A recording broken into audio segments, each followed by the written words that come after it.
Imagine uma rainha tão poderosa que seu nome atravessou os séculos como sinônimo de maldição. Mas e se a história que você conhece estiver incompleta? Jezabel foi pintada como a personificação do mal, mas por trás da fama existe uma mulher envolta em intrigas, manipulação política e talvez incompreensão. Neste vídeo, você vai descobrir o outro lado dessa história esquecida menos e o que ela pode ensinar sobre poder, fé e consequências. Então, se você quer entender por que o nome de Jezabel ainda causa calafrios, já se inscreve no canal e deixa seu like, porque aqui cada nova história te faz enxergar a Bíblia como nunca antes. Ela não era israelita.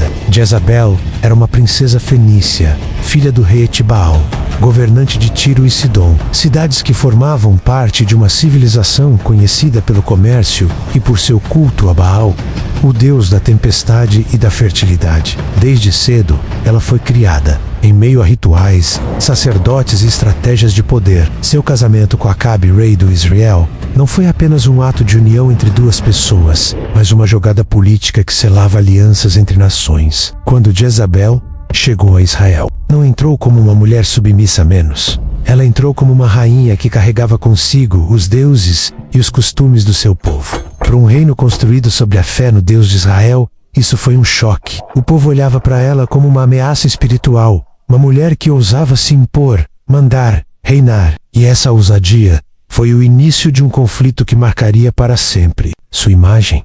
Ela não era apenas esposa de Acabe, ela era a força por trás do trono. Determinada, estratégica e implacável, Jezabel rapidamente ganhou influência sobre o rei e passou a conduzir as decisões do palácio. Seu objetivo era claro: fazer com que o culto a Baal se tornasse predominante em Israel. Ela construiu templos, sustentou sacerdotes e promoveu uma reestruturação religiosa sem precedentes. Para ela, não era apenas uma questão de fé, mas de identidade nacional. Jezabel acreditava que seu Deus era tão legítimo quanto o Deus de Israel e estava disposta a provar isso. Mas o que para ela era uma afirmação cultural, para o povo israelita foi uma afronta. Os profetas do Senhor se levantaram contra essa nova ordem menos, e Jezabel não recuou. Pelo contrário, os perseguiu, os caçou, os matou. Estava declarada a guerra espiritual. E no centro desse conflito, Serja Minom Elias. Elias não era apenas um profeta,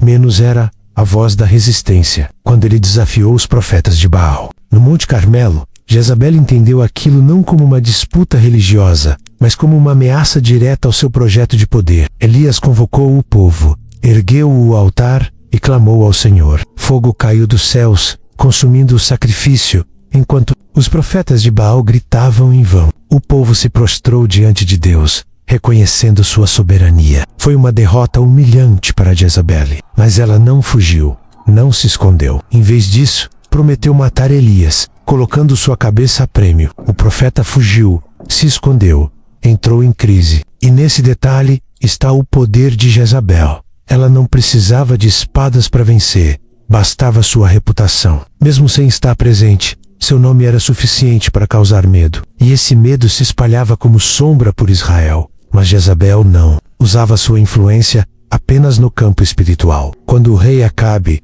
desejou a vinha de um homem simples chamado Nabote, foi ela quem arquitetou o plano que tiraria a vida do camponês. Encenou um julgamento, corrompeu testemunhas e condenou tudo para satisfazer o capricho do rei. E por mais cruel que pareça, Jezabel não via nisso injustiça menos, ela via autoridade. Na lógica dos reinos antigos, o rei era absoluto, e ela estava apenas fazendo valer o poder da coroa. Mas aquele ato selou seu destino. Deus enviou o profeta Elias com uma mensagem clara: os cães lamberiam o sangue de Jezabel, no mesmo lugar em que Nabote morreu. Aperte e dole. O juízo estava decretado. Não importava quanto tempo levasse, nem quão firme fosse seu trono. A profecia a perseguiria, como uma sombra silenciosa.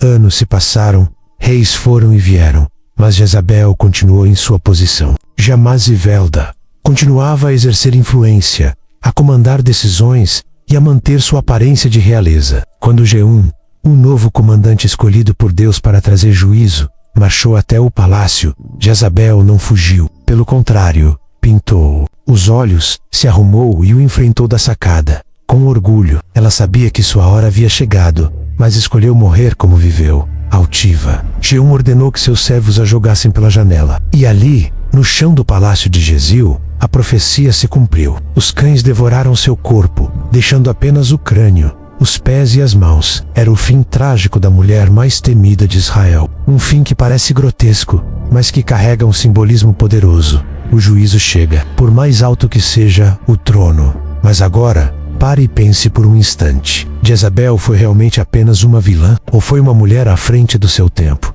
que se recusou a se calar num mundo onde só os homens podiam mandar? Ela foi cruel, sim, manipuladora sem dúvida, mas também foi inteligente, estrategista, firme. Sua história é marcada por erros, mas também por escolhas. Ela era um produto do seu tempo, de uma cultura que via o poder como força, a religião como política e a morte como parte do jogo. E talvez o que mais tenha incomodado não tenha sido sua maldade, mas sua ousadia. Jezabel rompeu padrões, afrontou profetas, ditou regras, e ao fazer isso, ganhou seu lugar entre os nomes eternizados na Bíblia, não como uma santa, mas como um aviso, um espelho do que acontece quando o coração humano se afasta de Deus em nome do controle.